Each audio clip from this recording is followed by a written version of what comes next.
Hello students, स्वागत है आपका be learning tutorial YouTube channel में। आज इस वीडियो में हम गणित कक्षा 10 अध्याय 12 प्रश्नावली 12 बी से प्रश्न तीसरे को हल करने वाले हैं। ये जो किताब है डॉक्टर मनोहरे की है और अगर आप इस किताब के सभी क्वेश्चन सॉल्व कर लेते हैं तो आप एनसीईआरटी के भी क्वेश्चन सॉल्व कर पाएंगे, क्योंकि इसमें आपको एनसीईआरटी के क्वेश्चन इंक्लूडेड दिए गए हैं। तो चलिए अब हम बात करते हैं कि कैसे हम लोग सॉल्व कर सकते हैं इस तीसरे प्रश्न को। हमने पहले ही प्रश्न पहले और दूसरे को सॉल्व कर लिया है इस प्रश्नावली का, तो अगर आपने वो वीडियोस नहीं देखे हैं तो जा करके उस वीडियोस को ज़रूर से देखिएगा। चलिए स्टार्ट करते हैं प्रश्नावली 12 से क्वेश्चन नंबर 3 को। देखिए इसमें कहा क्या गया है।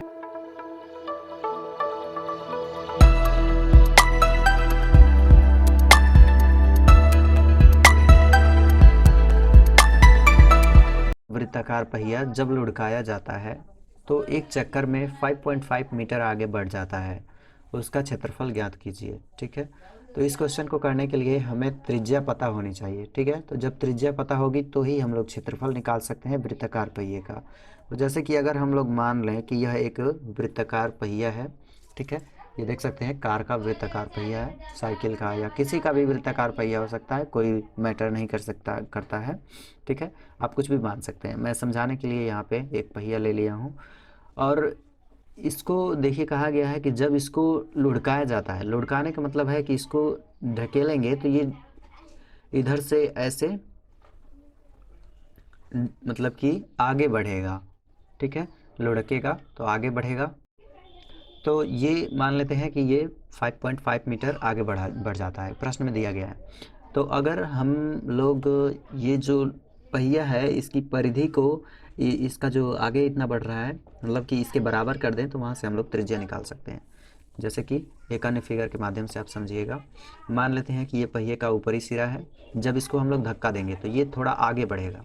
ठीक है, तो जो आगे बढ़ेगा यानी कि इसकी परिधि जो है उसके साथ साथ में खिसक करके आगे बढ़ेगी। कितना बढ़ रही है? 5.5 मीटर।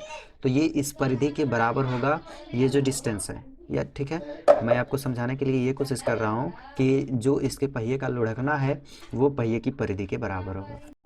जो पहिए की परिधि होगी वो होती है आपकी 2πr, और ये 2πr क्यों? क्योंकि यह एक वृत्ताकार पहिया है। पहिए की परिधि यानी कि दे रखी है कितना? 5.5 मीटर।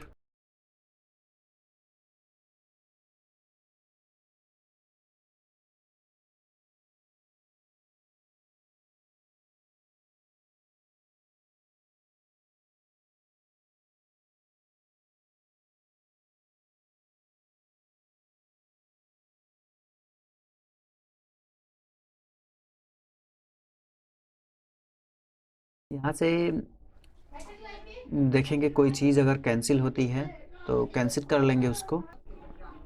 यहाँ से इस पॉइंट को हटाएंगे तो यहाँ पे 0 बढ़ेगा, मतलब 10 बढ़ेगा। अब हम लोग इसको काट लेते हैं। 2 5 सॉरी 5 से कटेगा। 5 दूनी 10 और ये 5 से काटेंगे तो 5 एकम 5, 5 एकम 5, 11 बार में। और 11 से 22 को काटेंगे तो 11 दूनी 22। ठीक, ये देखिए यहाँ पे 1 हो जाएगा, यानी कि जो हमें ऊपर वैल्यू मिली है वो कितना मिली है? 1 × 7। नीचे वैल्यू कितनी मिली है? यहाँ पे 2 है, यहाँ पे 2 है, यहाँ पे 2 है, यानी इसको लिखेंगे 2 × 2 × 2। ठीक, जब भी हम लोग इसको सॉल्व करेंगे तो ये होगा 7/8। ठीक, ये सेंटीमीटर में होगा, यानी पहिए की त्रिज्या जो है हमें पता चल गई। अब हम लोग निकाल सकते हैं कि पहिए का क्षेत्रफल। तो लिखेंगे पहिए का क्षेत्रफल। पहिए का क्षेत्रफल, पहिए का जो क्षेत्रफल होगा वो होता है πr²। वृत्ताकार है पहिया इसलिए, तो पाई का मान 22/7 गुणे आर का मान अभी हमने निकाला 7/8। 2 बार इसको लिखेंगे क्योंकि r² है, स्क्वायर का मतलब जो भी चीज़ लिखी जाएगी उसको 2 बार लिखेंगे गुणा के रूप में। तो 7 से 7 कैंसिल हो जाएगा और 8 से 2 चौके 8 और 22 को काटेंगे 2 से तो 11 बार में। अब कोई चीज़ कट रही है? नहीं कट रही है, गुणा कर लेंगे या फिर इसको लिखना चाहें एक बार तो आप लिख भी सकते हैं। यहाँ पे बचा कितना है? 11 × 1 × 7 डिवाइड बाई 1 × 4 × 8। ठीक, और इसको हम लोग गुणा करेंगे तो 11×7 = 77, बटा 8 चौके 32, यही आंसर हो जाएगा। या फिर आप इसको मिस्र भिन्न में कन्वर्ट कर सकते हैं, ठीक है। तो मिस्र भिन्न में अगर आप इसे कन्वर्ट करते हैं तो 30 दूनी 60, 4 64, यानी कि ये हो जाएगा 2 सही 13 बटा 32, ठीक, वर्ग सेंटीमीटर, यानी कि हम लोग लिख सकते हैं सेंटीमीटर स्क्वायर। यही आपका आंसर होगा।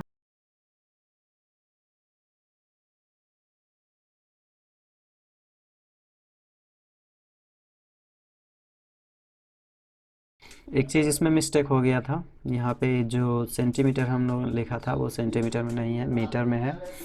तो ये जो मात्रक होगा सब मीटर में होगा, ठीक है। चाहे वो त्रिज्या हो, चाहे वो क्षेत्रफल हो, क्षेत्रफल वर्ग मीटर होगा, ठीक है। Thanks for watching.